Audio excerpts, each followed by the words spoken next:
Guys, ഇന്ന് രാവിലെ ന്യൂസിൽ പറഞ്ഞു കേട്ടു 16 വയസ്സുള്ള ഒരു ചെറുക്കൻ 14 വയസ്സുള്ള ഒരു പെൺകുട്ടിയെ സംശയിച്ച് കൊലപ്പെടുത്തിയിരുന്നു. എങ്ങോട്ടല്ലേ നാടിൻ്റെ പോക്ക്? എനിക്ക് ഓർമ്മ വരുന്നത്, എനിക്ക് 16 വയസ്സുള്ളപ്പോൾ നമ്മൾ കോഴിക്കോടായിരുന്നു കേട്ടോ അന്ന് കലോത്സവം. അപ്പോൾ ഞാൻ എൻ്റെ അമ്മയോട് ചോദിച്ചു, കലോത്സവത്തിന് കാണാൻ പോട്ടെ, ഫ്രണ്ട്സിൻ്റെ കൂടെ പോട്ടെ ചോദിച്ചു. ഒരു നിലയ്ക്കും അമ്മ സമ്മതിച്ചില്ല കേട്ടോ. അവസാനം കരഞ്ഞ് കാലും കയ്യും പിടിച്ച് എങ്ങനെയോ സമ്മതിച്ചെടുത്തപ്പോഴോ കലോത്സവം കണ്ട് വൈകി തിരിച്ചെത്തിയപ്പോഴത്തേനും ഒരുപാട് വൈകി കേട്ടോ. എൻ്റെ അമ്മയാണെങ്കിൽ എന്നെ ഒരു സ്ഥലത്തേക്കും വിടില്ല. ഒരു സ്കൂളിൽ ടൂറ് പോലും വിടാത്ത അമ്മയാണ്. അന്ന് ആദ്യമായിട്ട് പുറത്തേക്ക് വിട്ടതാണ്. ഞാൻ സ്കൂളിൽ പഠിച്ച അത്രയും കാലഘട്ടത്തിൽ ഞാൻ ഇതുവരെ ഒരൊറ്റ ടൂറ് പോലും പോയിട്ടില്ല കേട്ടോ.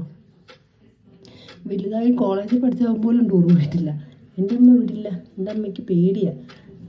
സ്കൂളിൽ ടൂറ് പോകുന്ന ബസ് എവിടെയെങ്കിലും ഇടിച്ച് ചത്തു പോവോ, ബസ് എവിടെയെങ്കിലും കൊക്കയിൽ മറിയോ, അല്ലെങ്കിൽ പിള്ളേരെ ആരെങ്കിലും പിടിച്ചുകൊണ്ട് പോവോ, ഇങ്ങനത്തെ ഭയങ്കര സംശയങ്ങളാട്ടോ. പേടികളാണ് ഒരു പക്ഷേ. അങ്ങനത്തെ പേടികളുള്ളതുകൊണ്ട് ഞാൻ ചോദിക്കാതെ നിന്നിട്ടില്ല അന്നൊന്നും.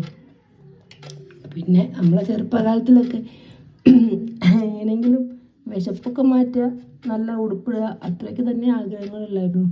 അല്ലാണ്ട് ഒരുപാട് ടൂറ് പോകണമെന്നോ അല്ലെങ്കിൽ എന്താ പറയുക, അങ്ങനത്തെ ആഗ്രഹങ്ങളൊന്നും ഇല്ലായിരുന്നു. ഇപ്പോഴൊക്കെ കാലം മാറിപ്പോയി. പക്ഷേ എനിക്ക് ഓർമ്മ വരുന്നത്, എന്നിട്ട് ഞാൻ അന്ന് ഒരുപാട് ലേറ്റായ വീട്ടിലെത്തിയ കലോത്സവം കണ്ടിട്ട്. അപ്പോഴേക്കും വലിയ ചൂരലും വെട്ടിൻ്റെ അമ്മ നിൽക്കുന്നുണ്ടായിരുന്നു. അത് കാണുമ്പോൾ തന്നെ മുട്ടുംകാലം വിറയ്ക്കും. അമ്മയുടെ അച്ഛൻ പിന്നെ വഴക്കൊന്നും പറയില്ല കേട്ടോ. അല്ല, അടിക്കില്ല, വഴക്ക് പറയുള്ളൂ. പക്ഷെ അമ്മ അങ്ങനെയല്ല, അമ്മ നല്ല വഴക്ക് പറയും, അടിക്കുകയും ചെയ്യും. അപ്പോൾ അതൊക്കെ എനിക്ക് ഓർമ്മ വരുന്നത്.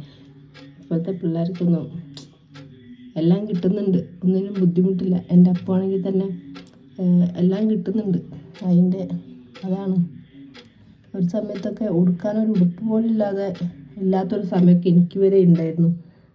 കുഞ്ഞുനാളിൽ പുറത്തു പോകുമ്പോൾ ഇടാൻ ഒരൊറ്റ ഉടുപ്പ് മാത്രം, അങ്ങനത്തെ ഒരു കാലഘട്ടമൊക്കെ ഉണ്ടായിരുന്നു. ഇപ്പോഴത്തെ പിള്ളേർക്ക് അതൊന്നും ഇല്ല. എത്ര ഉടുപ്പ് വേണോ അത്രയും ഉടുപ്പുണ്ട്. ഏത് കളർ വേണോ ഓരോ ദിവസം ഓരോ കളർ ഇടാൻ മാത്രമുണ്ട്. അതുകൊണ്ടാണ്. എന്നാൽ പിന്നെ അങ്ങനെ ആവട്ടെ.